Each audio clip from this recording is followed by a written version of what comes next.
Bugun kunimizdagi o'xshash zulm chekiga yetgan vaqtida biz nima ishlarni qilishimiz kerak? Oldin hammamiz shu narsani aniq tushunishimiz kerak. Dunyo tarixdan buyon zolimlardan xoli bo'lgan emas. Ammo dunyoda tarixdan buyon zolimlar davom qilgan emas. Masalan, Ibrohim alayhissalomga Namrud bo'lgan, Musa alayhissalomga Fir'avn bo'lgan, Muhammad alayhissalomga Abu Jahl va uning yordamchilari bo'lgan. Dal shuningga o'xshash navbatda bugun kunimizda biz Uyg'ur musulmonlarining beshiga zolim Xitoylar mubtalo bo'lyapti. Agar Alloh taolo xolasa, bu zolim Xitoylarni bizga zulm qilgandan boshlabla va yoki bizning ziminimizga qadam bosgan minutlar halok qilib o'tishga qodir. Lekin bizning zolim qarshi qanday pozitsiyada bo'lishimiz mana bu bizning bugungi kunimizdagi imtihon nuqtamiz. Alloh taolo mana mush sababdan bu zolimga ozroq muhlat beradi. Alloh taolo Qur'on Karimda "Walau yasha'ullohu lan tasara minhum." Agar Alloh xohlasa edi, u zolimlarni jazolagan bo'ladi. Nima uchun jazolamadi? "Walakin liyabluwa ba'dakum bi ba'd." Lekin Alloh taolo sizlarni imtihon qilish uchun, ya'ni men Allohga ishinaman, men Allohning buyrug'iga bo'ysunaman degan bu gapimizda rostmi yolg'onmi? Iymon uchun qurbonlik beralamdi. Alloh buyurgandek zolimlarga qarshi harakat qilalamdi, qilamanmi? Buni imtihon qilish uchun zolimga muhlat beradi. Demak, zolimlar zulm qilgan bo'lsa, u zolim qarshi bizning qanday pozitsiyada bo'lishimiz, qo'limizdan kelgan ishlarni qilish va qilmasligimiz, uning qarshi harakat qilishimiz mana bu bizning imtihon nuqtamiz. Shunga bizning bu yerda eng muhim o'yinishga tegishli ishimiz qanday qilgan vaqtida bu imtihondan o'talaymiz. Allohga oson, Alloh zolimlarni birdanda halok qilib o'talaydi. Lekin Alloh taolo navbatda bizni imtihon qilyotdi. O'lgandan keyin jannatga ishinaman degan bu bandalarim beshiga zulm kelsa, zolimlar ularni buzoq qilsa, nima ish qiladi? Uning qarab baqish uchun imtihon qilyotdi. Shunga biz buning qarshi bir ishlarni qilishimiz kerak deb bu haqda o'yinish bugun kunimizda eng muhim biz qilishga tegishli ishlarning birisi. Alloh taolo Qur'on Karimda fa ahlakna ashadda minhum batsha. Sizlar kuchli deb qarayotgan u zolimlarni, bu kuchliklarni biz halok qildik, ularni g'ulab tushirib deydi Alloh taolo Qur'on Karimda. Shunga zolimlar kuchlik bo'lsin va yoki ojiz bo'lsin, ularni g'ulab tushishi, Allohning ularni vayron qilishi bu muhaqqaq ilohiy qonuniyat. Tarix qarab qolgan bo'lsak, buni nurg'unlagan dalil isbotlarni ko'ralaymiz. Misrga borsak, Fir'avnning asarlarini ko'ralaymiz. Lekin u Fir'avn qo'shini bugungi kunda nada? Namrud nada? Payg'ambarimiz Muhammad alayhissalomga zulm qilib, uni yurtidan chiqargan u Makka mushriklari, Makka zolimlari bugungi kunda nada? Bag'dodda musulmonlarni ajoyib qirg'in qilgan Mo'ng'ullar bugungi kunda nada? Bu tarixlarimiz zolimlarning chuqur vayron bo'lganligiga shohidlik beradi. Chunki tarix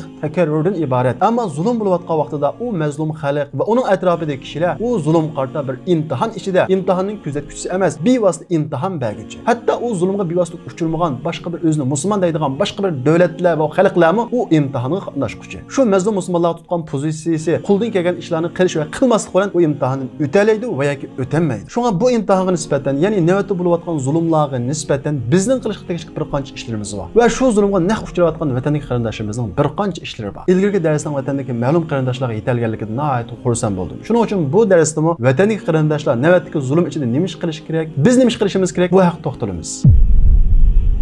Bu zulmga, bu qamal qarshi bizning qila oladigan ishimiz bo'y egmaslik, tirikishish, mujodala qilish. Chunki qarshilashmaslik, sukut qilish ularni un-tinsiz yo'qotib o'tishga olib boradi. Shundaqla bu xorlik bu zulmning davom bo'lishiga sabab bo'ladi. Payg'ambarimiz Muhammad alayhisalom hadisda sizlar dunyo tirikchilik bilan bo'lib, ya'ni jinlarni saqlashni asos qilib, gap qilsam, buni sirtqa chiqarsam jinimga bir daxli yetib qolmasin deb hayotlikni yaxshi ko'rib, va taraktumul jihad, qarshilashishni, tirikishni tashlasanglar, sallallohu alaykum dillan. Alloh taolo sizlarga u xorlikni ko'gizib qo'yadi, mubtalo qiladi.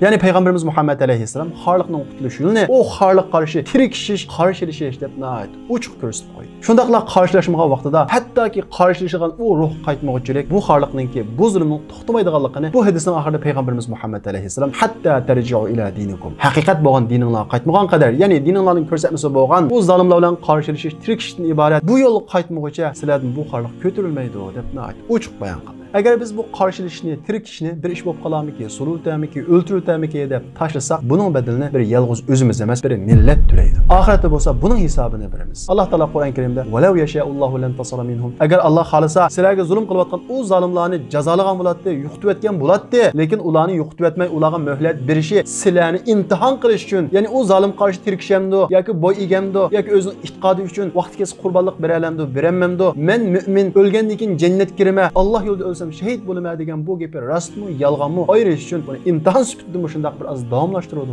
Shundaqla bu oyatning oxirida "Vallazina qutilu fi sabilillah falayudilla a'malahum." Alloh yo'lida o'ldirilganlar, ya'ni zulm qarshi, qamal qarshi tirikishib agar o'lib ketsa, Alloh taolo ularning amalini zayi qilmaydi. Yani ularning shahidligini hargiz zayo qilib etmaydi.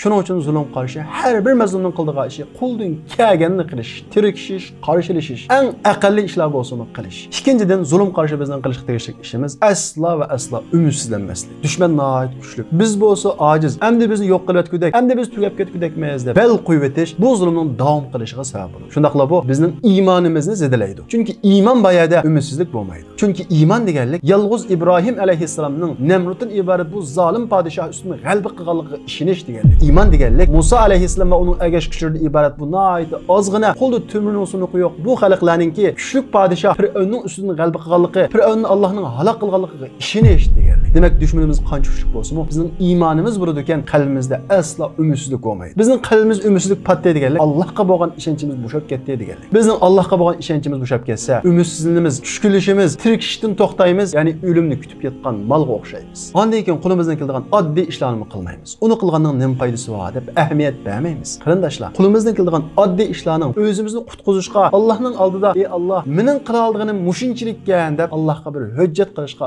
o'zimizni qutqizishga foydasi bor. Shunga aslo va aslo umidsizlanmaylik. Tarix qarab boqayli. Milodiya 1258-yili Bag'dodga Mo'ng'ullar besib kirib, 40 kunda 1.800.000 musulmonni qirib tashladi. Bag'dod shahrida jasadlar betaraf qilinmay vabo taqab ketdi. Saq qolganlarning vabo tufayli o'lib ketdi. Bu bo'lgan zulmga shu vaqtdagi Yahudi nasoralar yig'lab ketdi. Shu vaqtdagi kuzatchilar hamda musulmonlar yiqildi. Musulmonlar ikkinchi qatim bosh ko'tarolmaydi. Tarix sahifasini o'chirildi deb baho berishdi. Lekin shunday bo'ldimi? Qani shu vaqtdagi zolim Mo'ng'ullar bugungi kunda asrim qolmadi. Ammo musulmonlarchi uningdan keyin yana 7 asr islom bayrog'ini lapildatdi. Demak, zolimlar cho'qim yo'qoladi, cho'qim mag'lub bo'ladi. Aslo va aslo xiyolimizga hamda Uyg'urlar yo'qab ketgudak degan bu kufr xiyolni keltirib solmaydi. Allah Taala Qur'on Karimda alam nuhlikil avvalin, biz ilgirkilarni halok qilmadikmi? Ey umidsiz qolgan xalq, ey umidsiz yotgan Uyg'urlar, biz ilgirki kuchliklarni, ilgirki zolim podshohlarni, Namrud qo'xshash, Fir'avn qo'xshash ilgirki zolim podshohlarni halok qilmadikmi? Summa nutbi'uhumul akhirin. Ondan keyin ularga agashtirib keyingilarni halok qilmadikmi? Muhammad alayhissalomning qarshi chiqqanlarni halok qilmadikmi? Kazalika naf'alu bil mujrimin. Sizlarga zulm qilayotgan o zolimlarni ana shunday halok qilamiz deydi Alloh.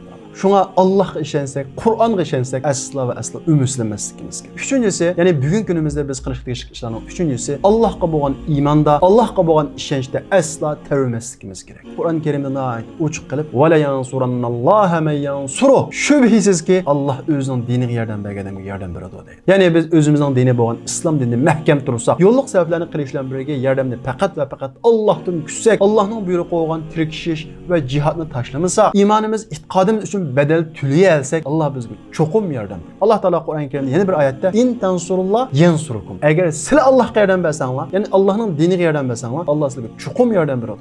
Eğer biz şu en halqalıq zulm çekib yetgan paytda qalbimizda Allohga bo'lgan ishonchni yo'qotib, hatto o'zimizga bo'lgan bu zulmning sababini bizning iymonimizdan ko'ra bu ozg'unlik qilmasak, Allohning yordamidan mahrum qolamiz. Bu ochiqdan ochiq shaytonning yo'li. Shayton bizga bu yo'lni chiroyli ko'rsatadi. Innalloha laqaviyyun aziz. Haqiqiy kuchli bo'lgani bu koinotning, bu dunyoning egisi Alloh. Dunyoda davlatlar shunchalik kuchlandi, shunchalik taraqqiy qildi deymiz. Ammo Allohning kichikgina qudrati oldida bu dunyodagi narsalar hech narsa emas. Shuning uchun biz Allohning yordamidan mahrum qo'yilgan har qanday tushuncha, har qanday iddiyadan qattiq saqlanishimiz kerak. To'rtinchisi, o'limni qo'rqinchli narsa deb qarashdan iborat bu kasallikdan qutulishimiz kerak. Bir musulmonga nisbatan o'lim yo'qolish emas, o'lim ayrilish emas. Bir musulmonga nisbatan o'lim abadiy hayotning kirish ishki, o'lim visal ishki, ya'ni o'lgandan keyin bizni ilgari ketganlar bilan ko'rishimiz, Rasululloh bilan ko'rishimiz, sahobalar bilan ko'rishimiz, bizni ilgari ketgan ata-onalarimiz bilan ko'rishimiz, o'lgandan keyin boshqa bir dunyoga yo'tkulimiz. Biz o'limdan qo'rqqan vaqtimizda zulm qarshi tirikishdan qo'rqamiz. Zulm qarshi yordam berishdan qo'rqamiz. Zalimlarning eng chong qila oladigan ishi o'ldirish. Sharaf bilan o'lish, Allohning huzuriga sharaf bilan chiqish. Agar sharaf bilan o'lmasakmi, cho'qim o'lamiz. Ya 10 yil keyin, ya 20 yil keyin cho'qim o'lamiz. Ammo muhimi qanday o'lish. Biz o'zimizni oxirat hayotiga iymon etgan, o'lgandan keyin jannatning borligiga, do'zaxning borligiga iymon etgan bir mu'min deb turib, o'limni qo'rqinchli ko'rsak, o'limdan qo'rqsak, jinimizni saqlash uchun xorliq ichida yashashga rozi bo'lamiz. Bu vaqtda dushman bizni xolis o'ltiradi, xolis sulaydi, xolis ochqab o'ldiradi. Peygamberimiz Muhammed Aleyhisselam sahabalarga şundaq bir kunlar keladi ki, zalimlar musulmonlarga xuddi qochisiga tomoq kelganga o'xshash shundaq erkin, xohlagancha kiradigan bir davr keladi deydi. Sahabalar: "Ey Rasululloh, u vaqtda bizning sonimizning oz bo'lganligi tufayli ular bizga shundaq xohlagancha zulm qilamdi" deb so'radi. Peygamberimiz Muhammed Aleyhisselam: "Ya, u vaqt sizlar ko'p, lekin u vaqt sizlarning supitinglar tuvan, ya'ni dengizning ko'piga o'xshaysizlar. Qarsa cho'ngdak, lekin sizlarning ichinglar bo'sh. Sizlarning supitinglar ana shundaq tuvanishib ketgan vaqtida, ya'ni ig'zinglarda musulmon, haqiqiy musulmon emas, ishondim degan Alloh uchun, oxirat hayot uchun qurbonlik bermaydigan mushundaq bo'lib qolgan vaqtinglarda Alloh taolo sizlarning dushmaninglardan sizlardan ayminadigan, tat tortadigan bu xil tuyg'uni elib etadi. Sizlarning qalbingizga bo'lsa, vahn tashlab qo'yadi. Sahobalar: "Ey Rasululloh, vahn degan nima?" deb so'radi. Payg'ambarimiz Muhammad alayhisalom: "Hubbud dunya kirahiyatul maut." Dunyoni yaxshi ko'rish, o'limni yomon ko'rish deydi. Ya'ni bizning qalbimizga dunyoni yaxshi ko'rish, ya'ni hayotlikni, jon saqlashni, jonimizni avaylashni birinchi o'ringa qo'yish, o'limdan xuddi oxirat hayotiga ishonmaydigan odamdek qo'rqish. Shunga bizning navbatda iddia jihati qilish degan eng muhim ishimizning birisi o'limga hozir bo'lish. O'limning qo'rqinchli narsa emas ekanligini, Allohning huzuriga berish ekanligini esimizdan chiqarmasligimiz kerak. 5-inchisi ixtilof da'tirashni saqlashimiz kerak. Oramizdagi butun o'xshamasliklar, butun ayrimchiliklarni qo'yib, zulm qarshi o'rtaq bir kelishimiz kerak. Mayli taqvosi, mayli aqvosi olsun, hamma Uyg'urning taqdiri bir tutash, hammasi o'xshash bir zulmga duch kelyapti. Unda bo'lgan ekan, bu zulm qarshi hammamiz o'rtaq bir saf hosil qilishimiz kerak. Agar undaq bo'lmay, hammamiz o'zimizning atrofiga odam to'plashga tirishsak, o'zimizning ismi chiqmasa, o ishga qatnashmasak, o'zimiz qilmagan ish bo'lsa, uni inkor qilsak, e'tirof qilmasak, bu zulm davomlashadi, biz mag'lub bo'lamiz. Alloh taolo Qur'on Karimda nayt ochiq qilib, "Va la tanaza'u fatafshalu", da'talash qilmanglar, ixtilof qilmanglar. Bilinmanglar, agar da'talash qilsanglar, fatafshalu,